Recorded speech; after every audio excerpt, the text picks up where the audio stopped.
Sinta Bandung News and Talk. Terima kasih pendengar, Anda masih menyimak El Sinta Bandung News and Talk edisi pagi. Masih bersama saya Heni Firdawati. Seperti janji saya pada pukul 6 pagi tadi, kita akan kedatangan 3 tamu luar biasa Jumat pagi ini. Membahas tentang remaja mager dan risiko kesehatannya. Ya, mager tuh artinya malas gerak. Langsung disambut nih sama para narasumber. Saya mau sapa dulu. Yang pertama, Pak Guru. Siap. Pak Rahmat Suprihat selaku aktivis pendidikan Kota Bandung. Ketemu lagi kita, Pak ya? Siap, harus ketemu. Batiknya bagus loh. Aduh, Masya Allah. Boleh dong. Ya, curhat itu.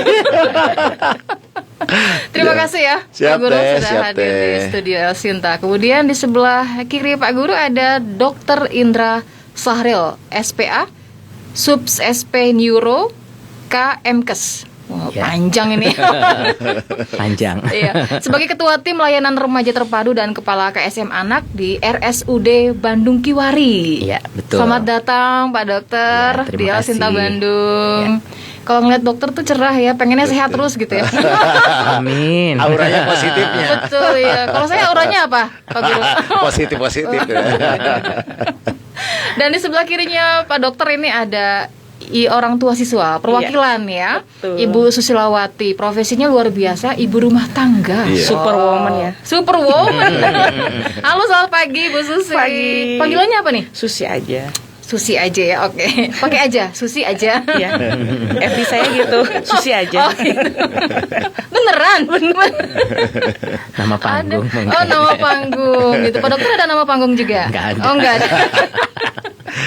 Baik, kita tidak hanya live di radio di frekuensi 89,3 FM, tapi juga live di akun Instagramnya El Sinta Bandung 89.3 FM. Bisa mengarah ke sana dulu, bisa dada-dada dulu. Nah, Assalamualaikum. ada Pak Rahmat, ada Pak Dokter, ada Bu Susi nih ya. Waalaikumsalam. Baik, saya mulai dari mana ini ya? Pak Dokter dulu deh. Ya, boleh. Pak, ini sebutannya remaja. Iya. Saya pengen tahu dulu, remaja ini usianya dari usia berapa sampai berapa? Remaja itu ada, kita bagi 3 ya. Ada remaja awal, remaja pertengahan, dan remaja akhir.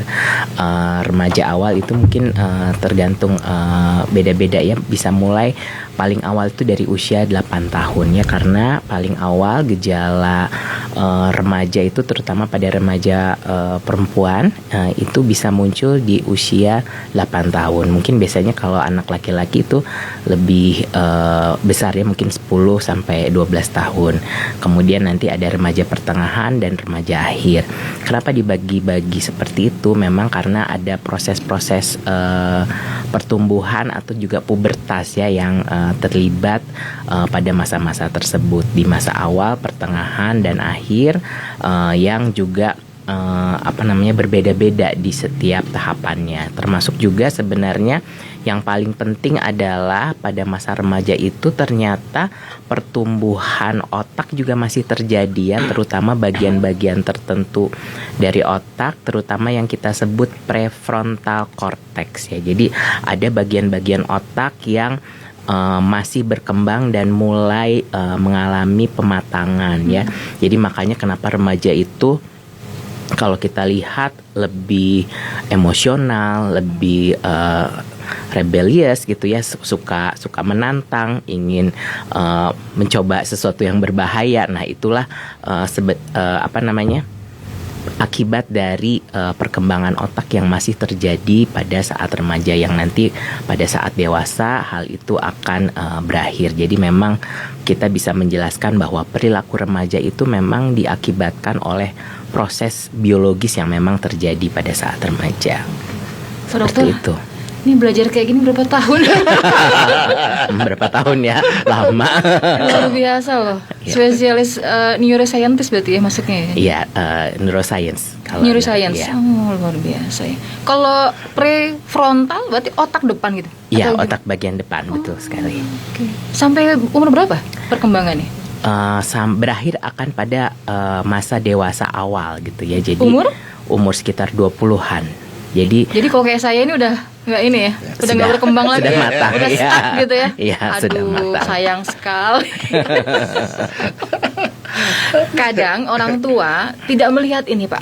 Iya, betul sekali. Iya, karena terlalu biologis mungkin, Iya. dan terlalu scientist banget gitu ya, science banget gitu. Bagaimana caranya supaya orang tua mengetahui bahwa ini otak anak saya berkembang atau tidak? Ini kenapa dia jadi rebel banget? Iya. Atau justru ada kekhawatiran, kok dia diem aja ya di usia yang seharusnya produktif dan aktif? Iya. Kan jadi pertanyaan nih, gimana caranya kita bisa mengaktualisasikan itu ke anak kita supaya tahu nih apa yang sebenarnya sedang terjadi? Iya, remaja memang atau anak ya mempunyai karakter yang berbeda-beda ya. Kita memang sebagai orang tua tidak bisa cara menanganinya begini satu hal gitu ya. Tidak gitu, karena tiap anak itu punya kepribadian juga yang beda-beda. Jadi ada interaksi antara kepribadian, antara si proses remajanya itu sendiri dan juga lingkungan gitu ya, yang saling berpengaruh, yang nantinya akan berakibat bagaimana seorang anak itu setelah dewasa menghadapi kehidupannya, mempunyai pandangan terhadap sekitarnya, bagaimana dia memahami lingkungannya. Makanya kita sebagai orang tua harus terus memberikan bimbingan ya, atau kalau saya bilang tugas orang tua sebenarnya satu, menjadikan rumah yang aman untuk anak. Jadi apapun yang terjadi, anak itu merasa nyaman. Jadi dia bisa cerita, dia punya ketakutan dia bisa ceritakan gitu. Tugas orang tua yang penting adalah itu, menjadi rumah yang aman sehingga anak selalu bisa pulang, bisa nyaman, ada bersama orang tua gitu. Bu Susi kesindir ya? Oh enggak. Alhamdulillah ya. Kebetulan anak-anak tuh emang suka cerita kalau ada apa-apa. Oh iya? Semuanya. Oke, baik. Alhamdulillah. Saya ke Pak Guru dulu ya, Bu Susi ya. Karena saya yakin tema mager ini dari Pak Guru. Betul, kayaknya dari Pak Guru ini. Pak Rahmat, Ya, Teh. siapa yang mager? Kalau Sebenarnya. kalau saya tuh sebetulnya jadi lebih enak mendengarkan Pak Dokter.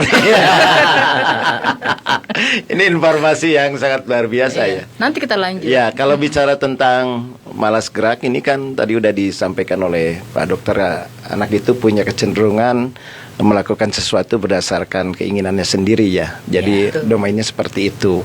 Dan ini berlaku bagi sebagian besar remaja, khususnya yang ada di lingkungan pendidikan atau yang ada di sekolah.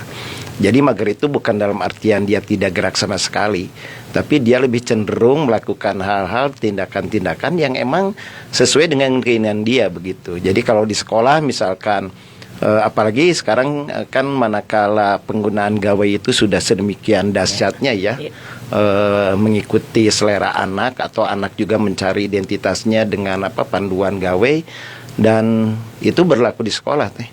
Jadi manakala anak di sekolah dan handphone ini bersamai mereka pada ruang-ruang waktu tertentu, itu kadang-kadang apapun yang disampaikan oleh guru ya, mohon maaf dalam hal tertentu, misalkan guru memberikan penjelasan, kemudian ada saja jeda waktu sedikit saja anak sudah berpaling Ya. dari kegiatan yang sebetulnya sudah di platform sama guru.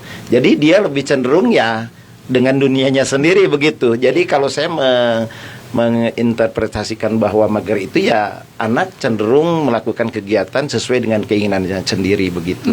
Dan itu saya yakin berlaku hampir di semua sekolah ya, atau hampir berlaku di semua remaja yang manakala pendekatan persuasif, kemudian pendekatan rasa kasih sayang dan kecenderungan ada pengaruh dari orang tua tidak diberlakukan di rumahnya yang tadi Pak Dokter sampaikan. Jadi rumah itu menjadi garda paling depan di mana anak mau dibentuk seperti apa. Ya, begitu. betul sekali. Kalau di keluarga tidak berhasil, ini dampaknya ke sekolah karena mayoritas waktu kebersamaan anak itu lebih cenderung banyak di rumah kan Teh. Betul. Kalau sekolah itu mungkin 5-6 jam. Nah, sisanya itu kan ada di rumah.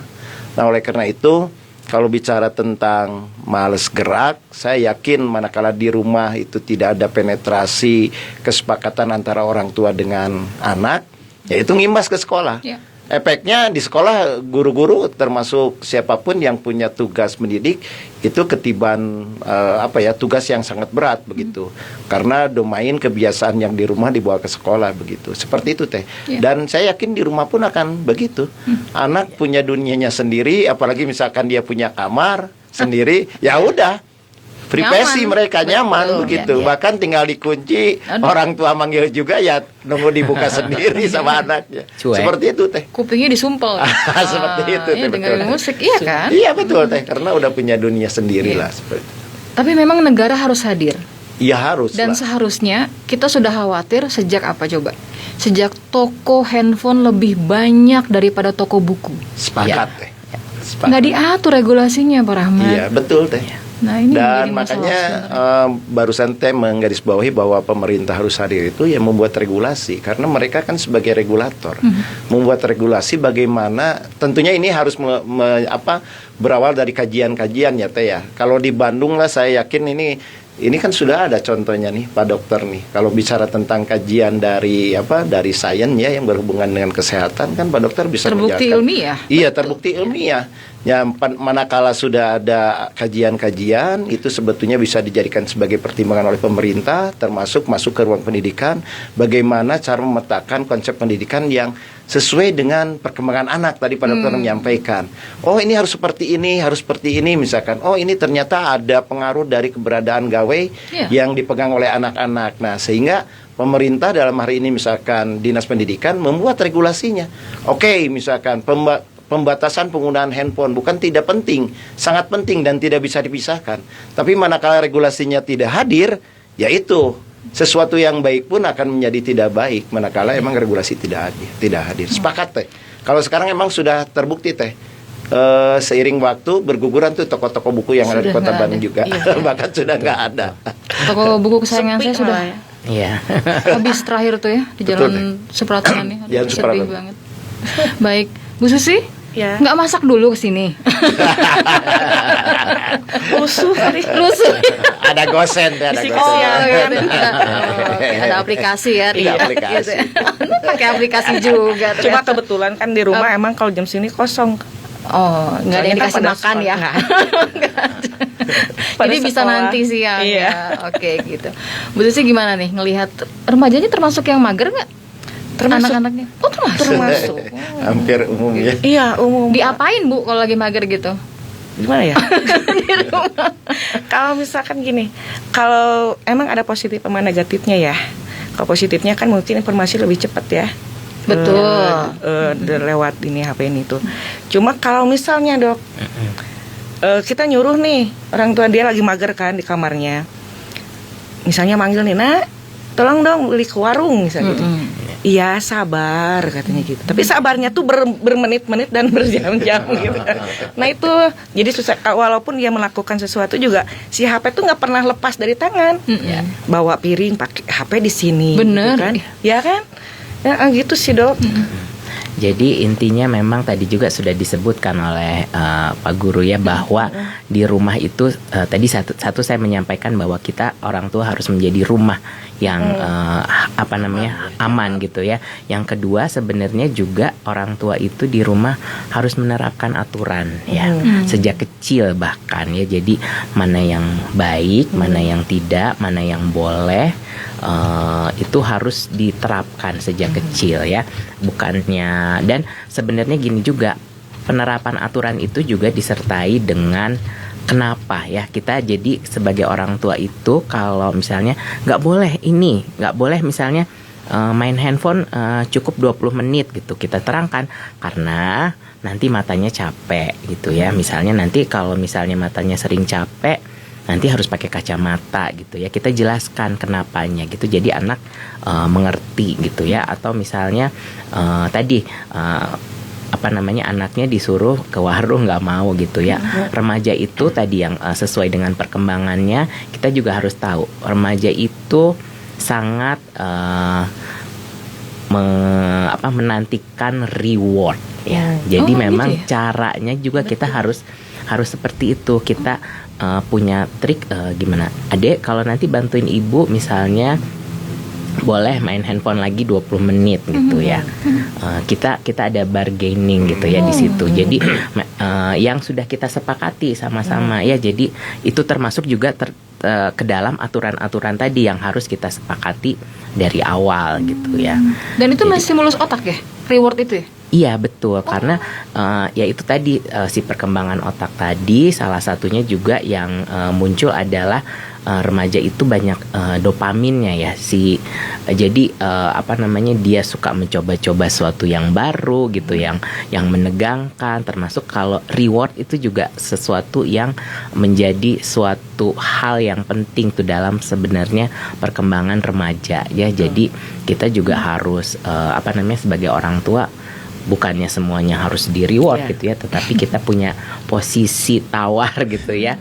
Dek, kalau kamu ini nanti ibu apa gitu ya. Tapi bener sih. Betul, soalnya ya. kalau misalnya Kerasa, ya? disuruh ke warung sambil jajan, nah baru ETW. Aduh, boros kantong ya. Susah ya punya remaja ya. Usia berapa anak Ibu? Yang Susi? satu kuliah, yang yang kedua masih kelas 10. Kuliahnya semester berapa? Semester 5. Oh, jauh ya jaraknya? Jauh 5 tahun. 5 tahun. Kalau yang bungsu sih kelas 8. Kelas 8 SMP. Oh, ada juga lah yang bungsu. Ada 3. 3 ya. Ribet nanti lo. Lumayan itu ribuan ya. Ribet 3. Berarti ongkos ya Bu ya. Tapi nggak apa-apa, anak itu kan berkah ya. Anak itu titipan, harus kita ya dinikmati lah segala sesuatunya kan Bu Susi ya. Tapi kapan sejak pertama kali ngasih gadget ke anak tuh usia berapa? Kalau itu tuh semenjak yang waktu itu ya COVID ya. Soalnya kan pelajaran semua masuknya ke situ ya. Iya.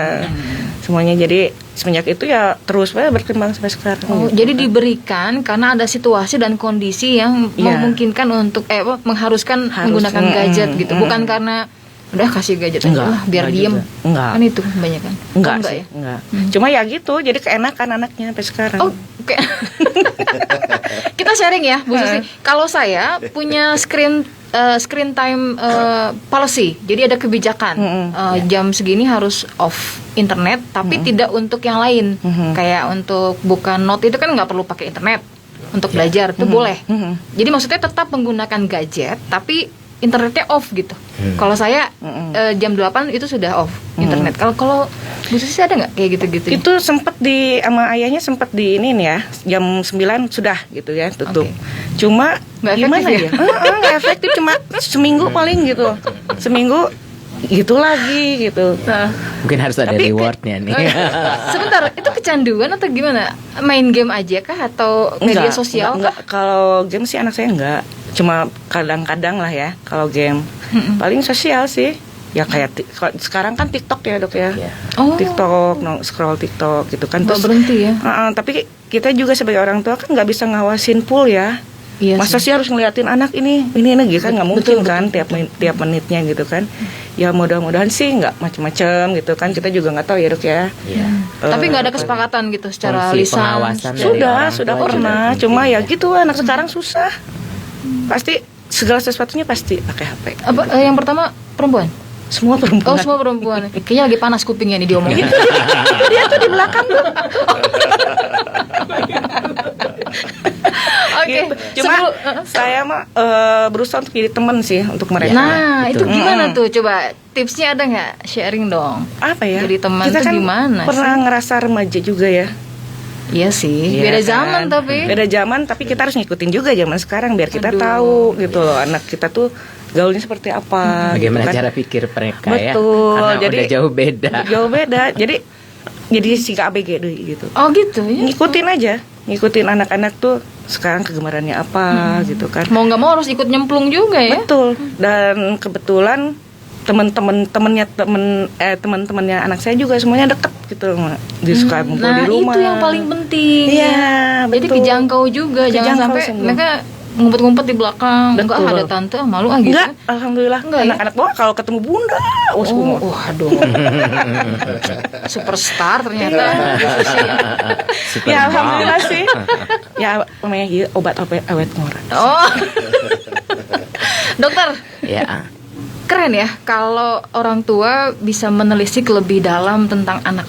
Ya. Tapi sayangnya hanya sedikit yang kayak gitu. Ya. Merasa bahkan tidak sedikit orang tua yang menaruh ambisi mereka yang tidak tercapai kepada anaknya. Ya. Tolonglah jadi kayak aku dulu gitu yang tidak tercapai. Please. Itu salah nggak sih, Dok? Secara neuroscience.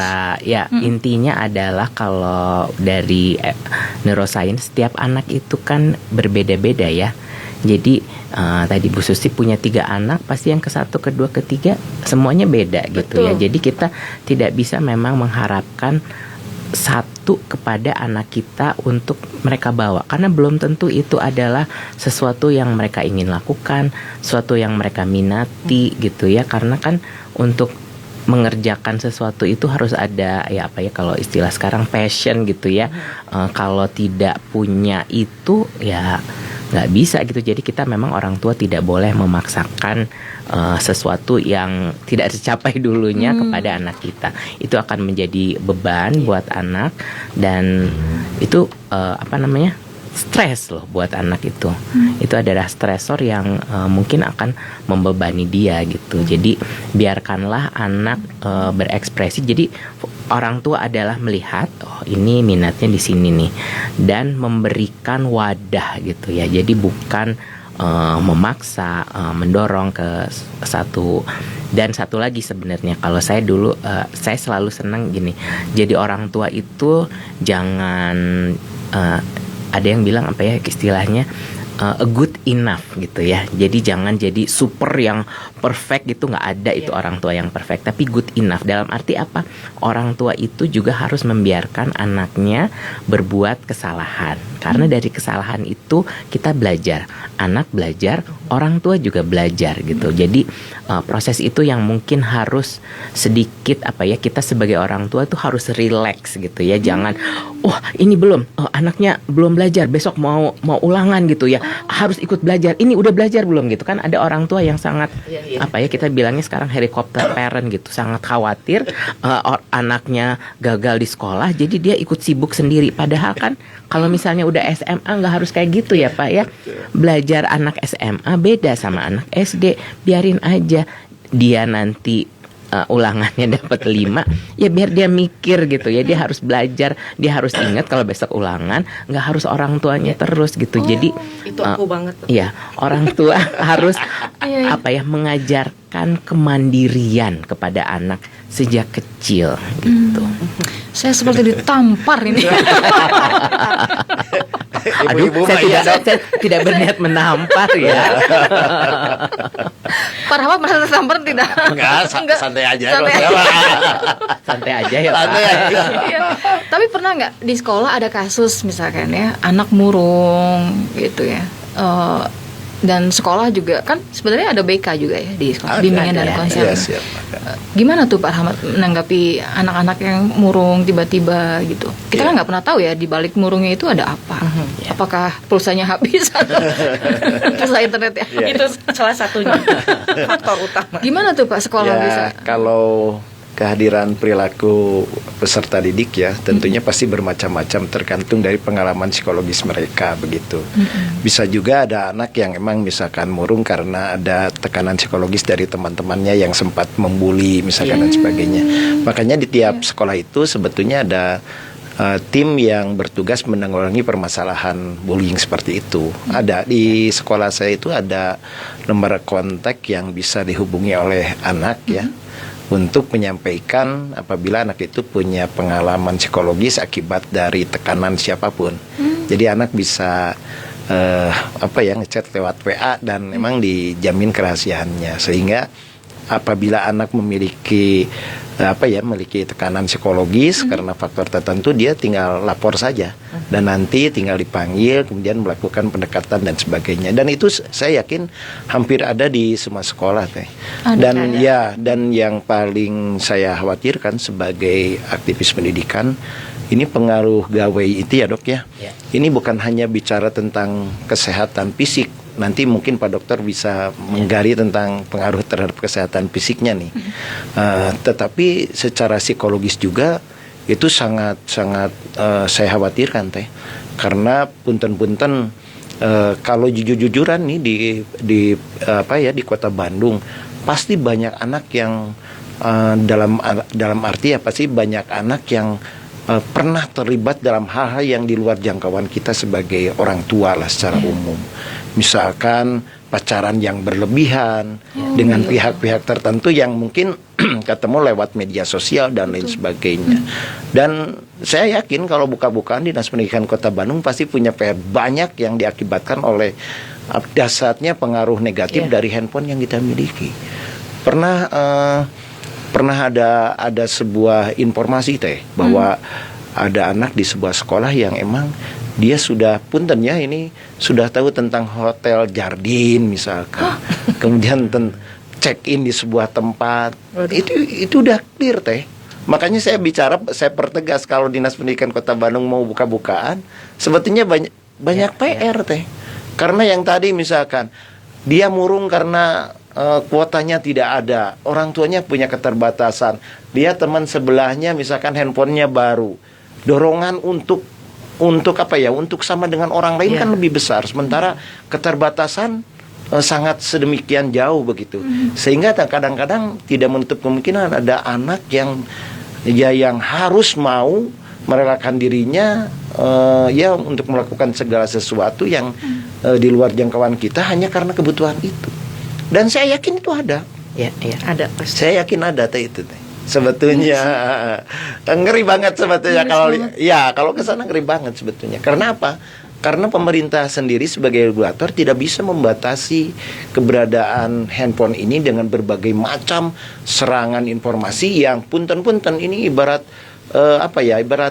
pisau dua sisi yang satu ada yang positif kayak tadi misalkan menggali informasi, tapi yang satu juga negatif dan harus dipahami secara psikologis bahwa dampak negatif itu lebih mudah menyerang ketimbang dampak positif seseorang untuk berubah gara-gara misalkan ada dampak positif dari informasi yang diterima. Kalau dampak negatif itu jauh lebih destroyer, lebih merusak kalau bagi saya. Dan itu seperti itu teh sebetulnya.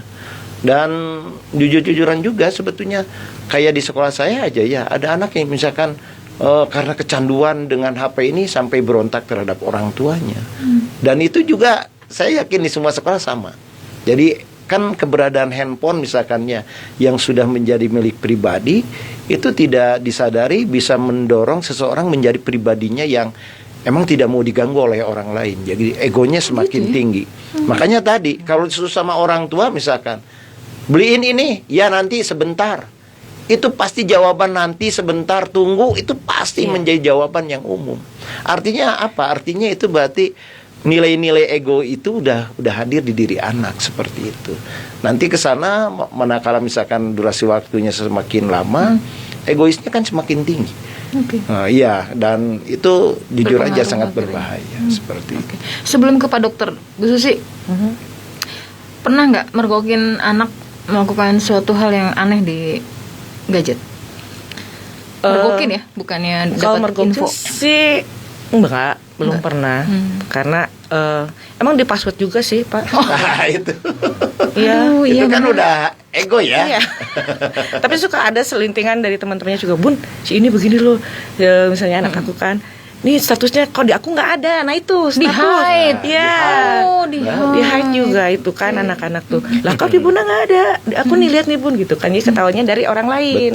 Gitu anak-anak sekarang. Cara ngatasinnya gimana kalau ada problem kan tiba-tiba murung nih di rumah? Kenapa ya nih kok?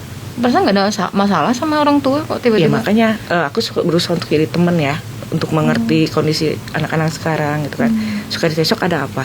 Tapi sebetulnya gini, kalau anakku pribadinya, kalau ada apa-apa di sekolah, di luar terus kebetulan kan anak-anak tuh pada sibuknya kegiatan ekstrakurikulernya di Tajimarela. Jadi sebenarnya sibuk latihan setiap harinya. Cuma pulang ke rumah jam 7 atau jam 8 ya itu sibuk dengan HP-nya sendiri-sendiri gitu. Kebetulan yang ini mah kan emang kuliahnya sampai malam, Dok. Itu kan kebetulan ahli gizi juga kan, ambil ininya. Jadi sibuk banget. Baru kemarin KKN juga kan. Terus yang dua ini Tajimarela emang sibuk dengan kegiatannya. Untungnya masih ada kesibukan yang lebih positif, Positif, ya.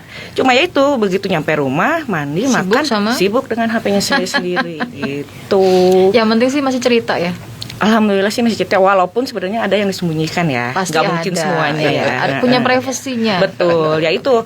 Kadang teman-temannya yang curhat. Bun si ini begini. Kadang Bun aku pengen. Jadi anak orang juga curhatnya ke aku juga. Karena itu berusaha untuk mengerti anak sekarang ya. Buka konsultan aja. Konsultan remaja. Ya itu kesulitannya itu begitu nyampe rumah ya itu. Pernah HP-nya rusak. Maksa gitu. Ayo benerin dong, ayo Gelisah. benerin dong. Gelisah, betul. Iya, gelisah. Gelisah. Nggak ada semenit mati aja. Cemas. Terus kalau misalkan kita lagi jalan nih, baterainya habis di jalan. Kalau masih ada sih dia anteng ngikutin kita. Tapi kalau begitu baterainya habis, pulang yuk. Mau ngecharge. Iya. Betul. Begitu anak-anak sekarang. Oke. Sebelum bahas soal ini dok ya, yang tadi disampaikan oleh Pak Rahmat, dampak selain psikologis. Saya sering dapat artikel kalau tidur itu jangan sampai dekat dengan frekuensi sinyal handphone. Sinyal handphone. Jadi kalau bisa handphone dalam kondisi mati gitu. Iya. Memang ada pengaruhnya dengan. Iya betul. Otak Kalau ya? handphone itu kan memang ada Mohon maaf. Seperti gelombang-gelombang ya, infrared atau apa gitu ya, yang itu sebenarnya membuat otak kita lebih aktif ya. Jadi memang untuk tidur bahkan udah ada tuh kita bilangnya sleep hygiene ya. Jadi apa yang harus kita lakukan untuk supaya kita bisa tidur dengan tenang gitu. Salah satunya adalah mulai 1 jam sebelum tidur tidak ada screen time sama sekali. 1 jam. 1 jam. Jadi itu supaya otak kita mulai, kalau kita istilahnya winding down gitu ya, kayak relaksasi supaya dia tidak aktif, karena otak itu membuat sel-sel otak kita lebih aktif. Jadi memang kalau masih main HP pasti tidurnya akan lebih susah, nggak bisa langsung terlelap gitu ya. Jadi memang 1 jam sebelum tidur no screen time. Sebaiknya seperti itu. Bahkan dimatikan ya, bukan dimatikan internetnya tapi handphonenya mati gitu. Iya. Kondisinya mati. Iya. Tapi itu sulit banget ya. Apalagi saya wartawan, susah. Tidur tuh begini. Sama dokter juga. Nanti takut ada pasien apa, tetap di situ harus kecas gitu ya, penuh. Ya Tapi Allah. sering mergokin gitu dok. Kita ngecek itu bahaya, kamarnya Bu. nih ya. Si handphone nyala. Anak udah terlelap. Nah itu bahaya. Sering kejadian Iya. kayak gitu. Jadi Jangka memang panjang harus kita biasakan memang 1 jam sebelum tidur no screen time Ya, lagi. itu bagus. Pengaruhnya jangka panjang ya? Iya, kan nanti pengaruh kepada tidurnya kurang nyenyak, dan tidur yang lelap itu juga kan penting untuk pertumbuhan ya, karena Mengganti nanti sel-sel yang regenerasi, termasuk juga adanya hormon pertumbuhan itu kan dikeluarkan pada malam hari, di mana kondisi tubuh harus dalam keadaan tidur yang deep ya, jadi tidur dalam ya. Kalau tidak tidur dalam, nanti hormon yang keluarnya tidak akan optimal, akan kurang. Ya, jadi pengaruhnya banyak. dokter kasih tahu potensi paling buruk biar pada takut nih. Iya, banyak. Bisa sampai ke cancer otak? Salah satunya bisa ya, tapi maksudnya kalau cancer itu kan dia multifaktorial ya. Tapi salah tidak. satunya bisa istilahnya kalau dia udah punya genetik, ada faktor yang lain, ada Pemicu. faktor yang lain, dia jadi menambah gitu ya, menambah risiko. Ya. Bukan penyebab tapi menambah risiko. Nah tadi Pak Rahmat bilang selain psikologis dampaknya juga kepada hal yang lain. Apa itu maksudnya? Yang penggunaan gadget Ya, ke fisik misalnya. mengakses situs-situs yang tidak Ya. sesuai dan lain sebagainya. Ya itu Gimana? juga memang sebagai orang tua mungkin kita harus batasi ya. Sebenarnya sekarang banyak juga fitur-fitur yang bisa kita lakukan. Misalnya juga Netflix gitu ya, kan ada kalau untuk anak-anak itu beda gitu ya, atau harus ada password dari orang tua gitu ya, atau misalnya kalau anak mau download sesuatu itu harus minta izin orang tua gitu ya. Jadi sebenarnya ada itu ya fitur-fitur yang bisa kita gunakan untuk membatasi apa yang anak kita lihat ya, atau misalnya memang tadi ya kita mengkuota si datanya gitu ya, kalau udah habis ya sudah kan memang perjanjiannya cuman segitu ya, jadi kamu nanti bisa dapat baru nanti minggu depan gitu. Ketika jadi kita makanya itu kita membuat kesepakatan ya dengan anak yang harus kita sepakati gitu.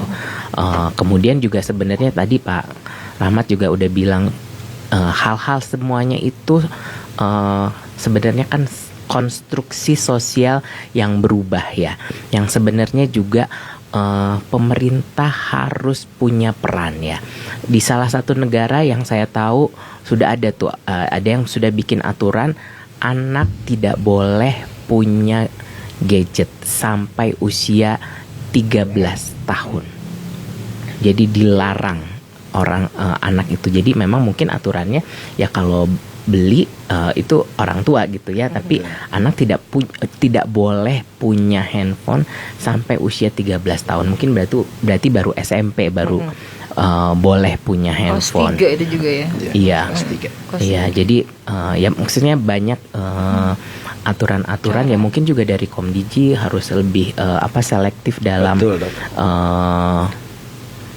menyaring internet kita ya. Saya juga kadang-kadang suka bingung ya, kan saya sebagai dokter ada tuh kita mengakses beberapa situs juga yang bukan situs yang aneh-aneh ya, tapi saya juga kok kenapa di blok gitu ya, situs yang ini kan bukan situs yang aneh, ini situs pengetahuan, kenapa juga di blok gitu ya. Saya juga kadang-kadang suka aneh tuh beberapa situs yang bukan pornografi gitu ya, itu juga termasuk yang di blok oleh Komdiji mungkin ya, yang nah itu saya juga nggak ngerti. Dan ya itu kalau teman saya juga pernah cerita ya, kita itu sebagai masyarakat di Indonesia atau pemerintah tidak pernah melihat pembangunan itu dari sisi sosial ya. Tapi lebih dari ekonomi yang gitu-gitu. Tapi sebenarnya justru untuk menjadi bangsa yang maju itu konstruksi sosial yang harus kita pikirkan ya. Bagaimana ketika masyarakat kita nggak lagi baca buku, itu adalah suatu tanda bahaya yang sangat warning. Ketika masyarakat kita kerjaannya nonton TikTok, itu berarti attention span-nya, fokusnya itu sangat pendek ya, sehingga dia nggak bisa lagi mungkin nonton film yang 2 jam, nggak tahan ya, karena mereka cuma terbiasa seret apalagi baca buku gitu. Itu kan membutuhkan atensi yang cukup ya. Jadi dan dimulainya dari kapan? Itu dari anak.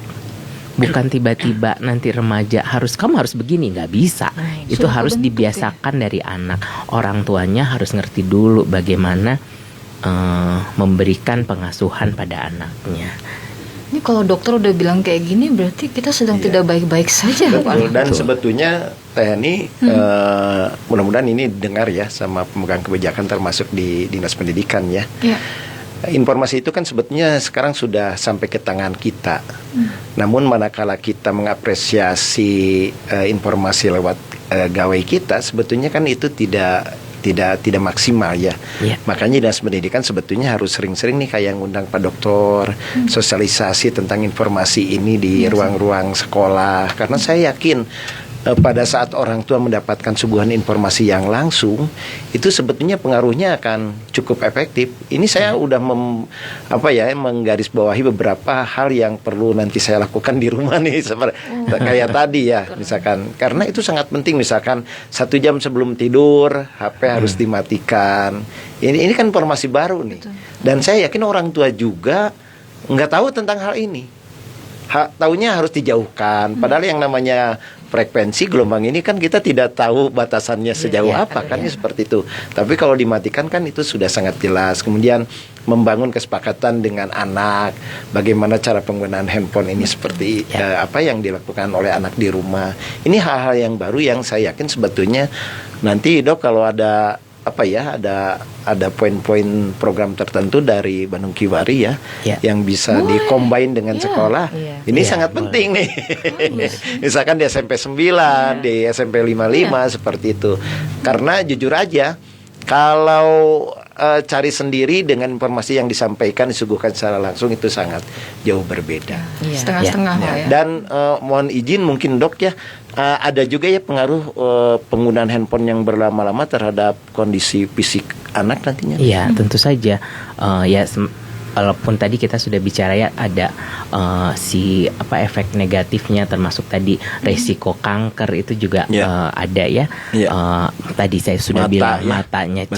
capek gitu ya, otak yang jadi aktif terus gitu ya. Jadi hal-hal tersebut yang memang harus kita perhatikan, bahwa si gadget itu juga harus dibatasi karena mempunyai efek-efek negatif, termasuk tadi ya saya bilang tentang attention span gitu ya. Ketika yang kita tonton adalah TikTok yang cuman short video itu kan berpengaruh juga terhadap bagaimana kita fokus kita ya. gitu ya.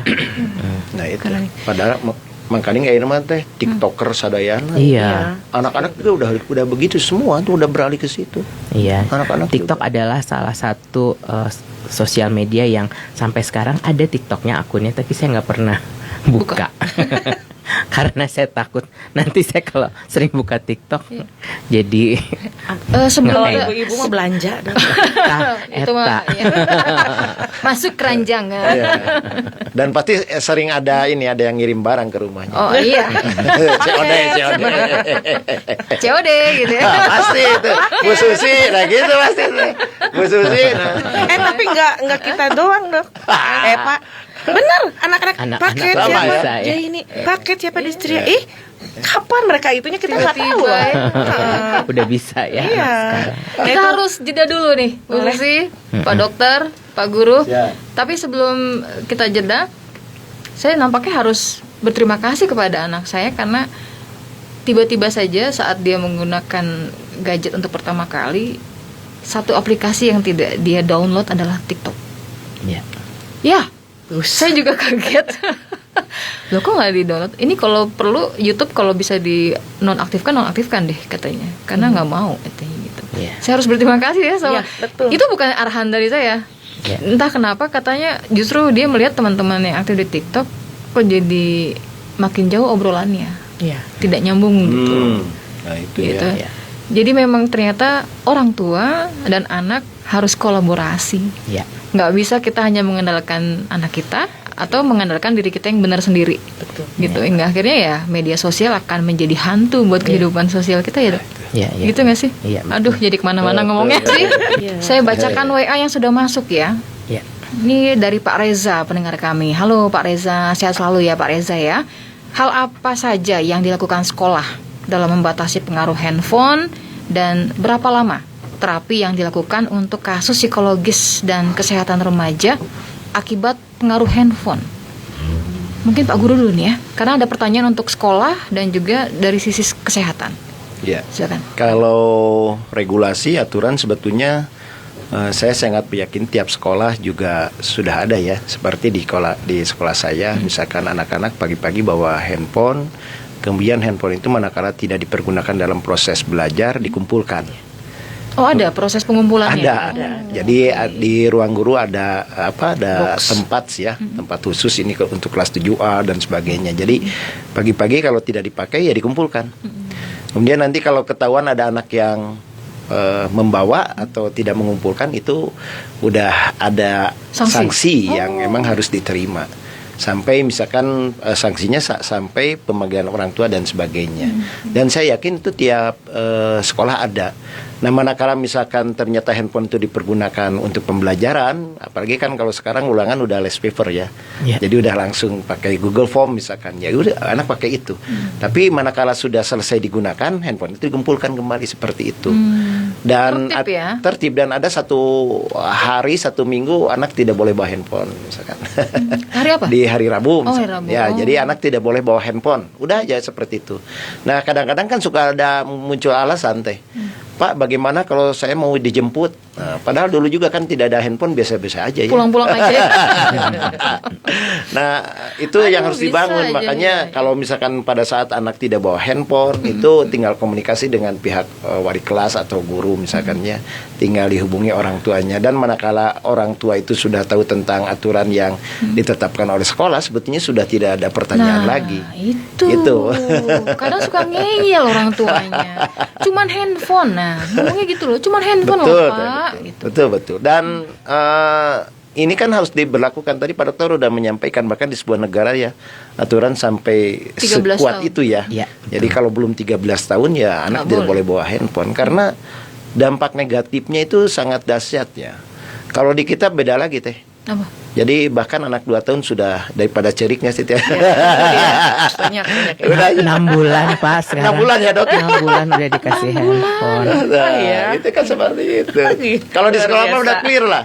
Kalau saya sih lebih cenderung pemerintah, walaupun fleksibilitas ya, itu nanti masuknya ke aturan sekolah ya. Tapi kalau pemerintah, dalam hal ini Dinas Pendidikan, pernah melakukan kajian dan bagaimana dampak positif negatif yang hadir manakala anak misalkan terus berjibaku dengan handphone, ya idealnya sebetulnya nggak jadi masalah. Regulasi itu ditetapkan oleh Dinas Pendidikan begitu ya. Misalkan yang tadi minimal ada garis-garis besar yang berorientasi pada pengaturan penggunaan gawai tersebut. Seperti itu teh. Di sekolah saya seperti itu teh. Sebelum menjawab pertanyaan Pak Reza, kalau televisi sama dengan gadget? Maksudnya paparannya sama untuk anak balita tadi? Iya sama, 6 bulan? kita Oh, sama ya? menyebutnya itu sebagai screen time ya. Jadi screen time itu TV, handphone, tablet, itu sama. Ya laptop juga. Oh jadi sama ya? Nggak. Oh ini kan bukan gadget, boleh dong nontonin anak dengan laptop, film unyil, Sama film aja. apa? Nggak Ya. boleh. Ya. Emang pengaruhnya apa sih ke mata gitu Pak atau ke Enggak, jadi konsentrasi? gini, anak itu kan mengalami proses perkembangan ya. Oke. Perkembangan itu salah satunya yang penting adalah perkembangan bicara ya. Ternyata dari banyak penelitian untuk seorang anak bisa berbicara ya, berbicara itu sebenarnya kan luasnya berbahasa ya. Bahasa itu ada bahasa reseptif, bahasa ekspresif. Stimulasi yang paling tepat adalah ngobrol langsung dengan anak ya. Jadi kalau untuk supaya anak ngomongnya bisa sesuai dengan milestone perkembangannya, memang yang harus orang tua lakukan adalah ngobrol langsung dengan anak ya. Misalnya anak 6 bulan, adek yuk makan, nih ibu suapin ya, nih kita makan pakai ini gitu ya. Itu yang akan membuat nanti anak, oh iya ngomong tuh seperti itu, nempel di otaknya tuh ya. Tapi ketika yang dihadapkan adalah gadget atau screen, itu kan cuma satu arah ya.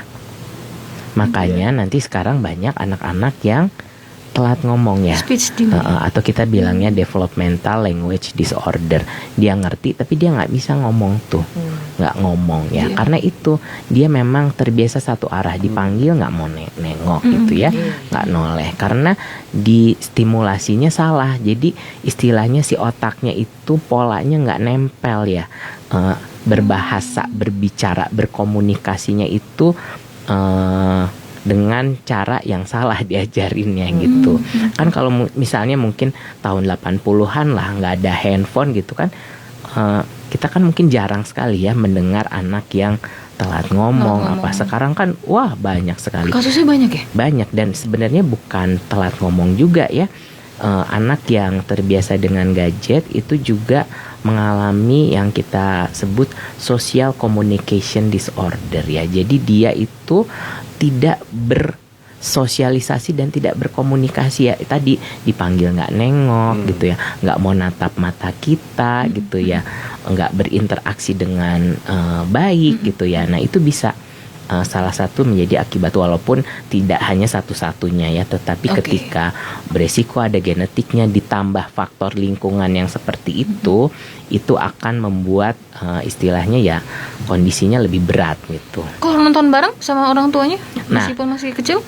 Nah, jadi kalau yang disarankan oleh AA AP ya, atau American Academy of Pediatrics, jadi ikatan dokter anaknya di Amerika, itu screen time itu baru mulai boleh dilakukan di usia 2 tahun ya. Kemudian ada syaratnya ya, di atas usia 2 tahun timingnya hanya boleh 1 jam per hari maksimal ya. Kemudian juga disarankan tiap 20 menit itu jeda istirahat dulu. Jadi 1 jam tuh nggak 1 jam habis gitu, tidak. Kemudian syarat yang terakhir adalah bentuknya harus interaktif ya. Jadi ketika anak nonton itu didampingi orang tua sambil diajak ngobrol, sambil kita itu apa ya yang ditonton sama adik itu gajah, oh kayak kemarin kita ke kebun binatang ya, lihat gajah ya.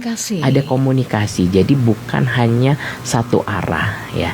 Jadi gadget bisa berguna kalau kita menggunakannya dengan baik, dengan tepat ya. Tetapi kalau tidak, nah memang sangat mengganggu. Ya. Kan sempat ada itu info dulu, jangan setel sound safe karena dia nggak ada suaranya. Jadi hanya gerak saja. Ya. Itu benar nggak dok? Jangan kasih tontonan yang ini edukasi ya, bukannya ingin menyudutkan siapapun.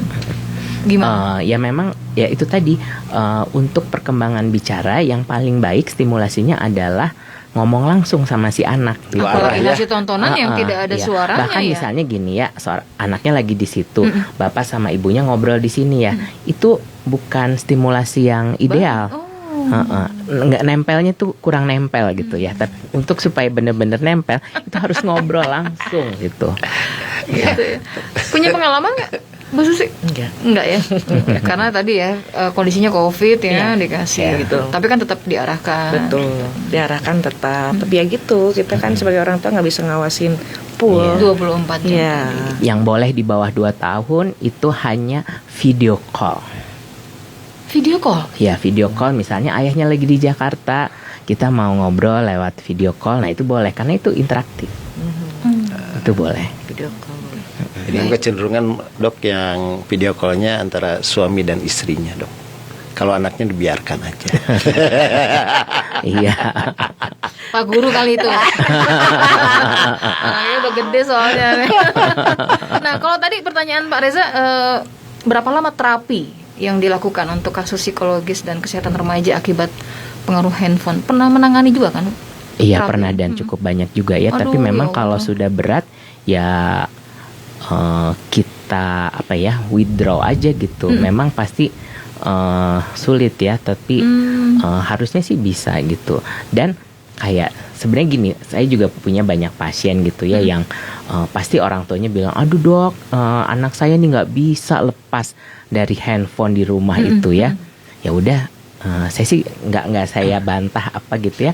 Saya ajak ngobrol, saya ajak main kan kalau di ruang praktek saya ada mainan, ada flashcard, ada buku. Kadang kan bikin taplak sendiri, ya kan, ini tas sendiri gitu kan. Nah itu kadang gitu. Tapi kan tangan seorang ibu tuh karena banyak gerak suka kesemutan dok. Iya. Jadi udah berhenti dulu, HP lagi gitu. Diatur-atur lah ya. Nggak nerap juga kadang-kadang mah ya tetap HP, sampai ketidurna gitu. Baik, kita sudah di penghujung pembicaraan. Luar biasa ya, banyak ilmu. Semoga jadi barokah ya. Dokter ilmunya lagi hari Jumat lagi, ya Allah. Jumat berkah. Terakhir yang ingin saya tanyakan kepada masing-masing narasumber, Pak Guru dulu deh. Siap teh. Pak Rahmat, kita pernah tinggal di era 80-an, 90-an ya.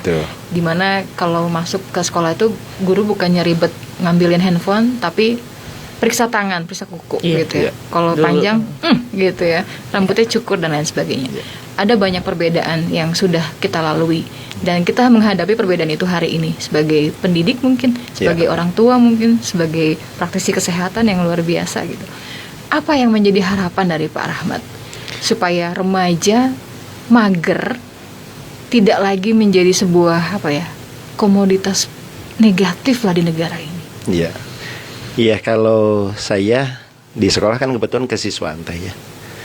Jadi semuanya tergantung daripada niat teh.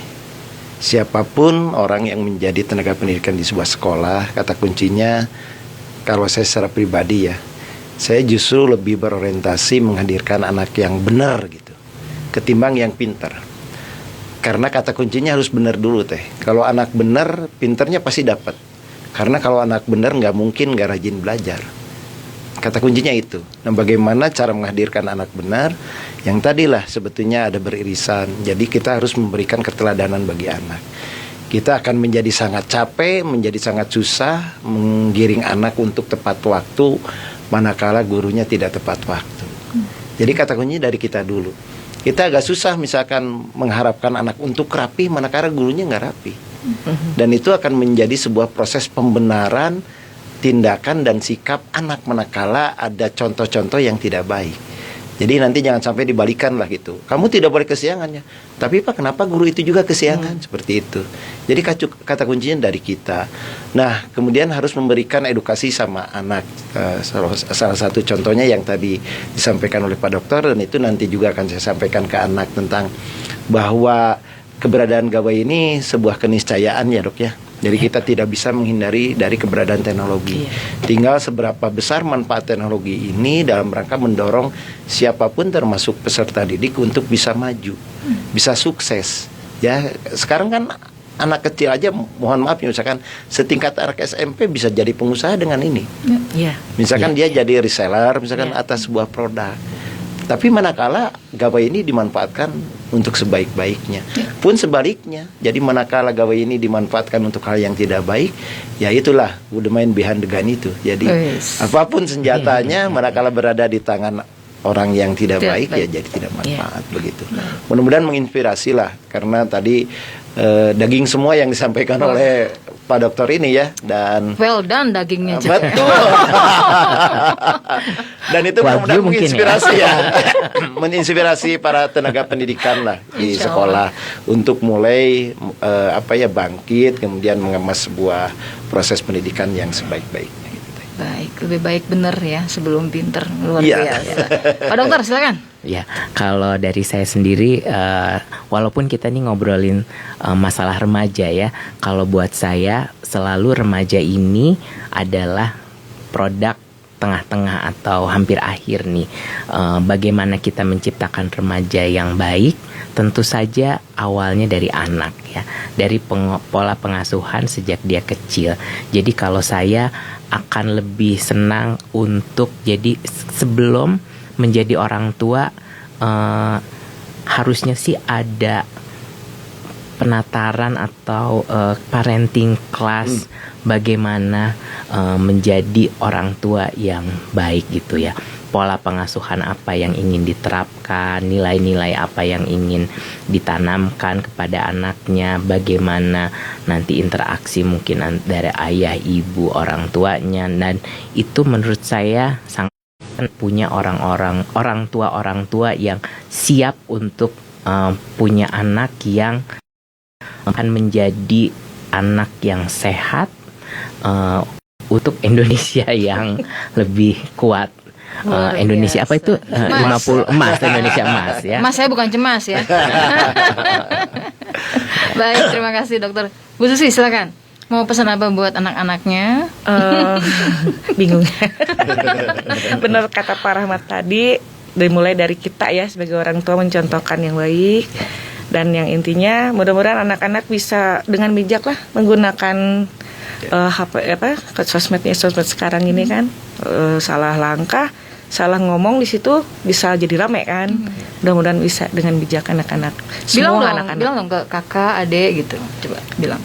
Gak apa-apa ya.